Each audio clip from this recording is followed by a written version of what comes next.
Ya, sungguh keji, pemirsa, tentunya kita dengar sama-sama bahwa saat ini polisi tengah berupaya untuk melakukan tes DNA atas temuan sperma ya. Hal ini tuh dilakukan untuk kemudian menjawab adanya dugaan adanya pelaku lain dalam kasus yang kemudian ini terjadi di Rumah Sakit Hasan Sadikin Bandung ini. Tidak hanya itu, dalam waktu dekat Polda Jawa Barat juga akan bertemu dan juga menggali informasi terhadap 2 korban yang informasinya ini sudah melapor ke Rumah Sakit Hasan Sadikin. Lantas, benarkah ada dugaan dan juga kebenaran berkaitan dengan pelaku lain yang terlibat dalam kasus ini selain satu pelaku yang hingga saat ini sudah ditetapkan sebagai tersangka, pemirsa, ya ini Priguna Anugrah Pratama. Itu yang akan kami bahas di Apa Kabar Indonesia Malam untuk Anda dengan sejumlah narasumber yang sudah hadir. Kita akan sapa satu persatu. Di sebelah saya sudah ada Irjen Pol Purnawirawan Roni F. Sompi yang merupakan mantan penyidik Polri. Selamat malam, Pak Roni. Selamat malam, Mbak Tiara. Terima kasih atas waktunya sudah hadir di Apa Kabar Indonesia Malam. Ya.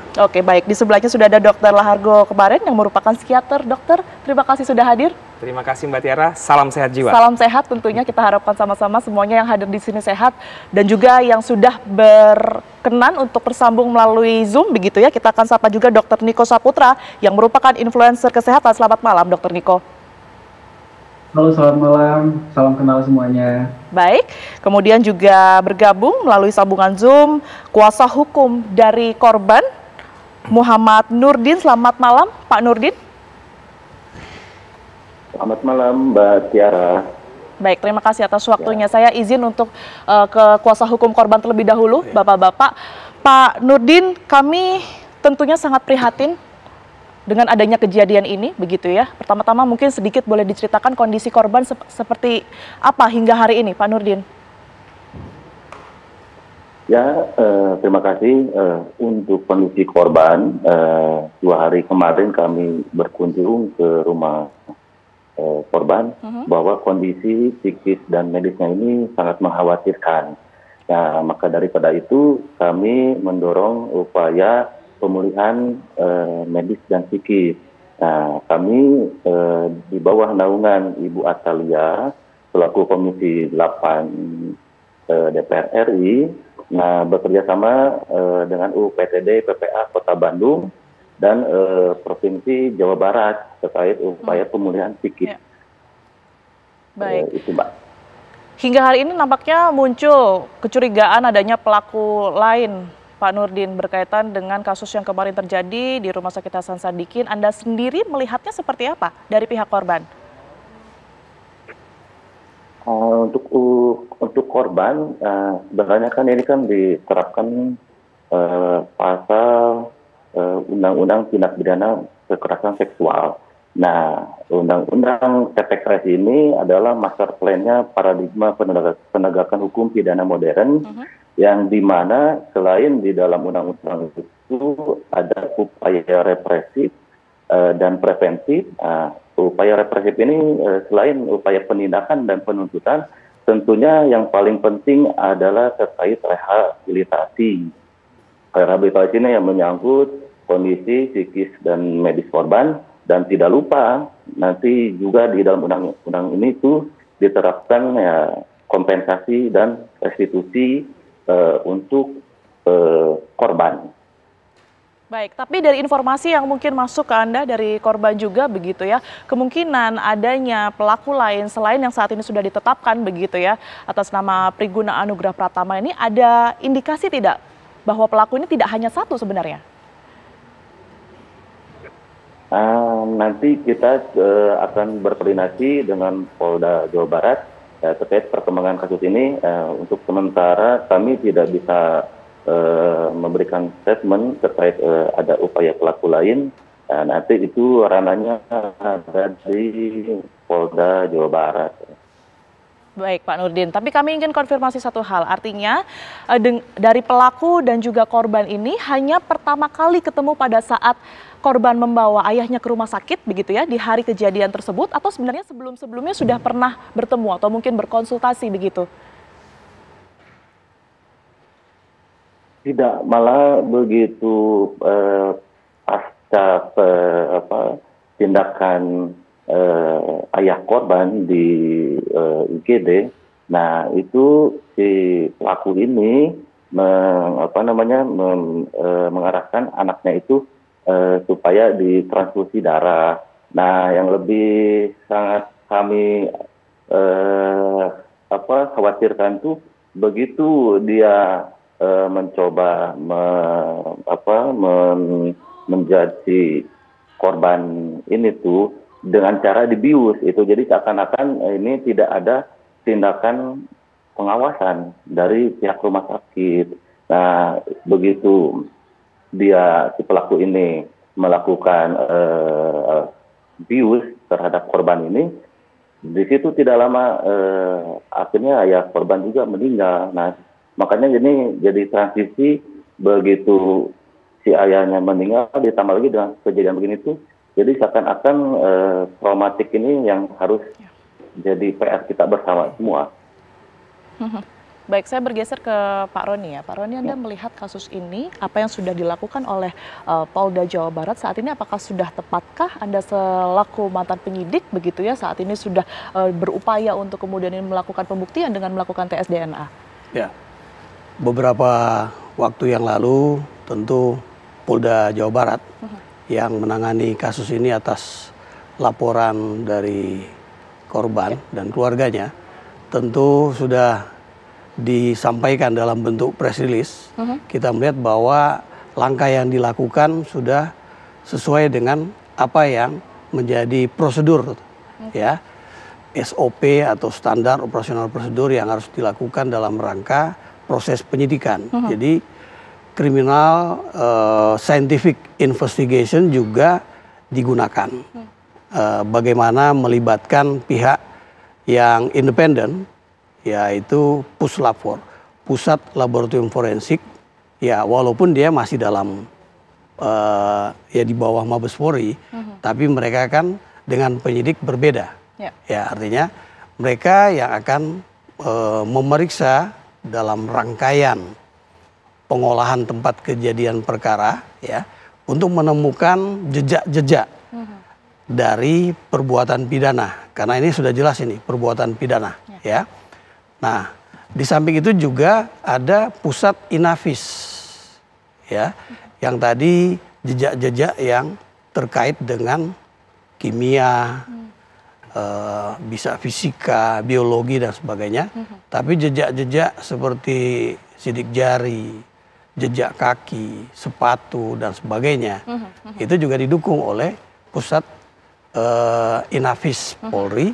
Termasuk juga melibatkan pusat kedokteran Polri, di mana di sana juga ada dokter-dokter yang ahli yang bisa juga memberikan wawasan ya, berpikir untuk membantu dan mendukung proses menemukan sebanyak-banyaknya alat bukti ya, paling tidak barang bukti yang nantinya setelah dilengkapi dengan surat perintah penyitaan, surat perintah penggeledahan dan berita acaranya menjadi alat bukti. Nah, ini kita melihat proses kerjanya sudah sesuai. Nah, tentu penyidik tidak harus puas sampai di sana. Apakah ada pihak lain selain yang sudah ya gitu pelaku yang sudah ditetapkan? Karena kalau kita lihat lantai 7 tempat terjadinya perbuatan jahat ini berbeda dengan tempat di mana ayah korban pada saat dirawat. Ya, nah apakah lantai 7 itu memang tempat di mana harus dilakukan misalnya pengambilan darah dan sebagainya? Apakah juga pelaku hanya sendirian pada saat itu? Informasinya sendirian dan lantai 7 tersebut belum berfungsi, Pak Roni Jin. Nah, tentu kan ada SOP. SOP yang menjadi standar dalam pengawasan kedokteran. Karena ada CCTV juga kan. Artinya CCTV itu apakah ada operatornya atau tidak. Nah, itu di situ bisa pihak rumah sakit juga lebih membantu penyidik untuk memberikan informasi. Ya, bukan kemudian kita mencurigai pihak rumah sakit, tapi dengan terbukanya informasi dari pihak rumah sakit memudahkan untuk ini kan efeknya untuk membentuk efek jerah bagi pelaku sendiri juga pelaku yang lain. Baik. Apakah ini perbuatan yang sudah berlangsung lama juga? Kita belum tahu. Itu yang kemudian ini perlu untuk digali lebih dalam lagi oleh pihak kepolisian begitu ya. Sebelum saya ke Dr. Niko, saya ke Dr. Lahargo terlebih dahulu begitu ya. Ini kalau dari secara keilmuan, secara kondisi psikologis, mahasiswa yang pada saat itu baru semester 2 PPDS begitu ya, mungkin tidak sih melakukan itu semua sendirian di tempat ia belajar, di tempat ia bekerja begitu, dokter? Iya, jadi profesionalisme seorang dokter itu bukan hanya diukur dari kompetensi, pengetahuan, skill, keterampilan dia ya, tapi juga seorang dokter itu perlu memiliki kesehatan mental yang baik sehingga dia bisa kemudian menolong pasien disertai dengan rasa empati, humanis gitu. Sehingga kita lihat dari kasus ini ketika dia melakukan perilaku jahat yang tadi Pak Roni sampaikan itu gitu ya, itu tentunya ada sesuatu hal yang terganggu nih dengan kesehatan mentalnya gitu ya. Jadi memungkinkan sekali kesehatan jiwa itu terganggu karena kapasitas mental seseorang dan juga ada stresor yang dialami dalam kesehariannya. Nah ini yang perlu kemudian dilihat lebih jauh gitu ya. Karena tentunya seorang dokter dalam menjalankan aktivitasnya sehari-hari sampai melakukan perilaku seperti itu, tentu ada faktor-faktor yang akan berperan. Apakah dia melakukannya sendiri atas dorongan impulsivitas dan perilaku kekerasan tersebut atau ada orang lain, tentunya ranah hukum nanti dan penyidik yang akan melihat lebih jauh. Baik, kalau dari Anda, Dr. Niko, pandangan Anda sendiri seperti apa? Karena ini kan terjadi nampaknya pelaku ini begitu leluasa begitu ya. Anda sendiri sebagai dokter yang mungkin juga praktik di rumah sakit, ini kan seharusnya tidak bisa sebebas itu. Kemudian juga ada obat bius yang digunakan, ini kan juga harus ada SOP untuk mendapatkannya. Seperti apa, dokter? Betul. Tapi sebelum saya membahas itu, saya berterima kasih banget nih karena dari pihak kepolisian, rumah sakit, dan juga Prodi melakukan tindakan yang sangat cepat sehingga kasus ini cepat diungkap. Karena menurut saya, benar kata Dr. Lahargo tadi, tindakan ini sepertinya udah tindakan kriminal dan yang emang tidak dipatutkan untuk seorang dokter gitu. Kita juga seorang dokter kan udah punya janji dokter, sumpah dokter, dan juga pastinya ada beberapa kompetensi-kompetensi yang harus dilakukan oleh seorang dokter. Ini tentunya sangat, menurut saya sangat banyak kekecewaan yang terjadi pada teman-teman dokter kita juga, apalagi teman-teman residen anestesi serta konsultan anestesi maksud saya, itu karena kejadian ini ngebuat kita jadi susah gitu loh untuk bikin masyarakat itu takutnya jadi trust issue terhadap seorang dokter. Jadi kalau pendapat saya ya semoga memang dengan adanya kasus ini dan juga kepolisian serta dari pihak-pihak yang sudah melakukan penugasan dengan secara tepat ini bisa ngebuat efek jerah pada si korban tersebut gitu. Tapi kalau dari pandangan Anda kenapa bisa seleluasa dan juga sebebas itu, apalagi ini dalam rumah sakit begitu ya, yang dimana biasanya ini kan memeriksa pasien itu tidak pernah satu orang begitu ya dokter, kalau berdasarkan mungkin pengalaman kita semua pribadi. Nah, itu seperti apa? Mungkin ada beberapa faktor ya. Yang pertama karena mungkin dia juga lagi sekolah dan kita juga nggak tahu posisinya di rumah sakit itu seperti apa. Cuman memang yang namanya tindakan itu nggak boleh sendirian. Kita memang harus ada yang mewakilkan, misal seorang dokter harus diwakilkan sama perawat gitu kan. Memang harus ada SOP-nya gitu untuk melakukan suatu tindakan. Dan juga ada kejanggalan-kejanggalan yang dimana kalau tidak salah dari cerita kan mengambil sampel darah ya. Kalau salah cross match kayak gitu, tapi malah dia melakukan tindakan yang tidak seharusnya dilakukan pada cross check darah gitu. Itu suatu kejanggalan juga gitu. Dan untungnya sebenarnya lebih ke korbannya juga cepat respon dan cepat tanggap atas kejadian ini sehingga ngebuat memang ini harus cepat dilaporkan gitu. Dan kalau menurut saya mungkin ada beberapa pressure kali ya, mungkin karena dari sekolah itu berat, mungkin karena sekolah itu bisa ngebikin stres gitu. Tapi seharusnya tidak seperti ini juga dia harus lakukan gitu. Oke, baik. Tentu kita ketahui bahwa ini adalah oknum begitu ya, tidak semua dokter tentunya menyepelekan SOP-SOP dan apalagi berbuat tidak seperti semestinya seperti ini begitu, tetapi ini tentu kita perlu kawal bersama begitu.